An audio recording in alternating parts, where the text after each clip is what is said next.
Por cierto que es un gran honor representar a nuestro partido en el ámbito de la Cámara de Representantes. Por tanto, esa ratificación que ha dado esta Asamblea nos llena profundamente de orgullo. Estamos en un momento crucial de la campaña electoral, donde lamentablemente, en lugar de debatir ideas, de debatir propuestas, parece que el terreno ha sido ganado por la trivialidad. Y donde lamentablemente muchas veces a planteos triviales se corresponden respuestas que son en todo caso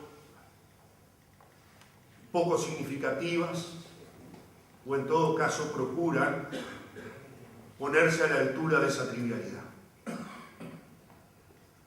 Yo creo que una campaña electoral es un momento clave en que los partidos expresan sus ideas y sus propuestas. Y necesariamente, para que la ciudadanía pueda elegir, es fundamental que esas propuestas sobre los distintos temas, sobre una realidad que, por cierto, dista mucho de ser ideal, en un país que tiene, para empezar, dificultades que se avecinan en el próximo periodo respecto a la situación macroeconómica, no solo por lo que se genera hoy en lo que tiene que ver con el incumplimiento en materia de las metas de inflación, sino porque la realidad nos muestra que el camino recorrido por Argentina del default proclamado en aquel Congreso allá por fines del año 2001, bueno, está teniendo las consecuencias que ahora se han determinado en un juicio en Estados Unidos que obliga de nuevo a una suerte de default selectivo, como ha sido calificado por una de las principales agencias calificadoras de riesgo. Y ese hecho va a tener sobre la realidad de nuestro país consecuencias indeterminadas, pero claramente consecuencias negativas que ponen ciertamente en una situación de riesgo, fundamentalmente por el impacto que tiene Argentina en relación a dos aspectos de la economía uruguaya. Sigue siendo, en la composición de nuestras exportaciones, el principal socio. Y es el principal socio porque hacia Argentina exportamos los productos con mayor valor agregado. Pero además es el principal consumidor de nuestros servicios turísticos. Son los argentinos, básicamente, fundamentalmente, los que cruzan a nuestro país y son los consumidores de nuestros servicios turísticos. Por tanto, en la suma de esas exportaciones calificadas y lo que tiene que ver con los servicios turísticos, Argentina pasa a tener un rol fundamental en lo que es nuestra economía. Por eso, esta situación que vive Argentina va a tener un impacto determinado, pero que sin duda va a impactar negativamente en la economía uruguaya. Sobre ese aspecto, nada se está conversando. Nada se está conversando y nada se está proponiendo respecto a lo que es la situación, en especial, de Brasil, que nuevamente, en las proyecciones que han hecho su propio gobierno, ha corregido a la baja la perspectiva de crecimiento. Es decir, que ese escenario macroeconómico negativo para nuestro país, no ha estado presente en el intercambio de ideas que en los hechos prácticamente ha sido de ausencia absoluta y total. Creo que en ese escenario, donde necesariamente surge cada vez con más fuerza el hecho de que el próximo Parlamento tenga una composición que suponga que ninguno de los dos grandes bloques políticos tenga mayorías parlamentarias, es lo que ha comenzado poco a poco, pero firmemente, a estar en el menú de decisiones de todos los uruguayos. Y esto porque después de varias elecciones se empieza a comprender cuál era el alcance de la reforma del año 96, de la reforma constitucional del año 96. Una reforma constitucional que le daba a la primera etapa, a la elección de octubre, la característica de ser una elección parlamentaria. Una elección donde elegíamos los representantes de cada uno de los partidos al Parlamento. Y después, la elección de noviembre, la elección de presidente se daba en ese balotaje un mes después. Y yo creo que este hecho ha venido de alguna manera siendo cada vez mayormente comprendido por los uruguayos, porque uno encuentra muchos uruguayos y uruguayas que tienen decisión tomada respecto a lo que van a hacer en noviembre, pero que de alguna manera quieren marcar su opción para fortalecer el Parlamento, y esos uruguayos y uruguayas han comprendido que la forma de fortalecer al Parlamento es votando al Partido Independiente.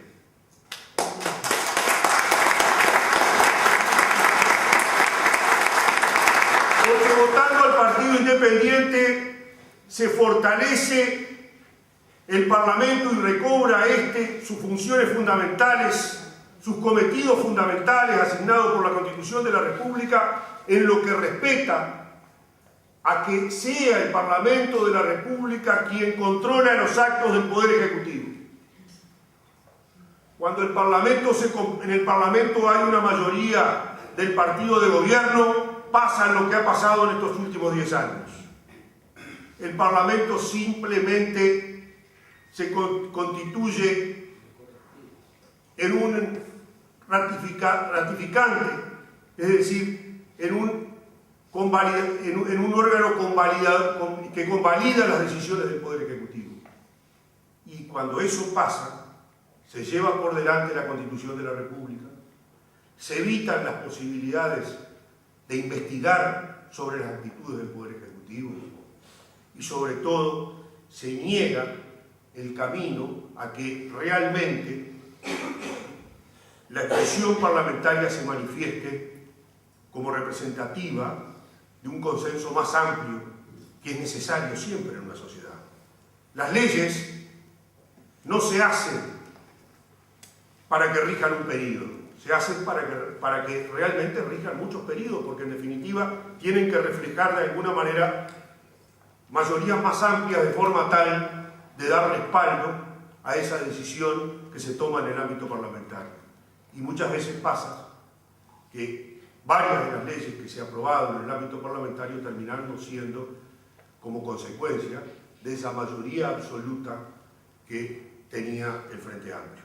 Yo creo que estamos realmente en una instancia de cambio. El periodo que viene va a ser verdaderamente crucial para la vida del país.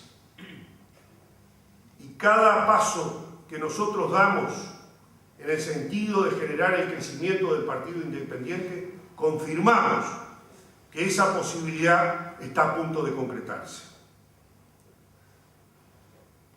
Creo que todas las encuestas hoy están dando la pauta de que el Partido Independiente viene creciendo.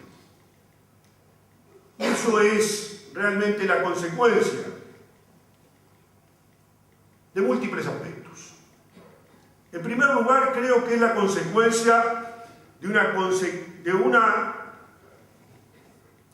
actividad, de una trayectoria parlamentaria que ha venido confirmando en los hechos lo que decimos en nuestras propuestas. Hoy observábamos que algunos de los partidos o algunos de los candidatos hacía mención, por ejemplo, al tema del impuesto a la renta de las personas físicas. Y yo quiero recordar que fue este partido el que planteó previamente a la aprobación de esta ley la interpelación al entonces ministro de Economía para decir lo que iba a pasar con el impuesto a la renta de las personas físicas. Para decir que en realidad, así como estaba ese impuesto a la renta de las personas físicas, iba a ser simplemente un impuesto a los ingresos, que iba a ser mucho más gravoso que el impuesto a los sueldos, que en definitiva la recaudación del Estado por esta vía se iba a multiplicar varias veces, como efectivamente ha pasado, y que además esta imposición era inconstitucional para los jubilados, como definitivamente lo confirmó después la Suprema Corte de Justicia. Yo quiero recordar que este partido planteó claramente su disposición a aprobar un impuesto a la renta de las personas físicas. Nosotros creemos que debe existir una imposición en ese sentido, pero así como a nivel empresarial se prevé que las empresas puedan descontar gastos que son necesarios para obtener esa renta, lo mismo debe pasar a nivel de las familias, porque no todas las familias nos distinguimos en función de los ingresos, sino que nos distinguimos en función de las obligaciones que tenemos. No es lo mismo un determinado nivel de ingresos para una familia que es un matrimonio solo, que es la esposa y el esposo, que una familia que tiene 4, 5 o 6 hijos y que esos hijos están en edad de estudio. Claramente las obligaciones, el gasto de la familia es totalmente distinto desde el punto de vista de la educación y de la salud. Y lamentablemente esos aspectos no se tuvieron en cuenta a la hora de determinar el impuesto a la renta de las personas físicas. Hoy de alguna manera algunos de los candidatos lo están anunciando modificaciones. Yo quiero decir que en el ámbito del Parlamento, desde la legislatura pasada, hay una propuesta del Partido Independiente que establece claramente cuáles son los caminos que se deben recorrer para mejorar fundamentalmente la situación de la familia y tener en cuenta los gastos en materia de educación y los gastos en materia de salud, que son los que hacen, en definitiva, diferente a la situación de las familias. Quiero decir que desde la legislatura pasada nosotros planteamos directamente la eliminación de lo que fue el sustitutivo al impuesto a la renta de las personas físicas de las jubilaciones. Y lo planteamos por una sencilla y elemental razón. No se puede establecer un impuesto a los jubilados si al mismo tiempo las jubilaciones en este país siguen teniendo, por la vía de los topes, una expropiación a lo que es la generación de lo que debió haberse jubilado si no hubieran existido esos topes. Si directamente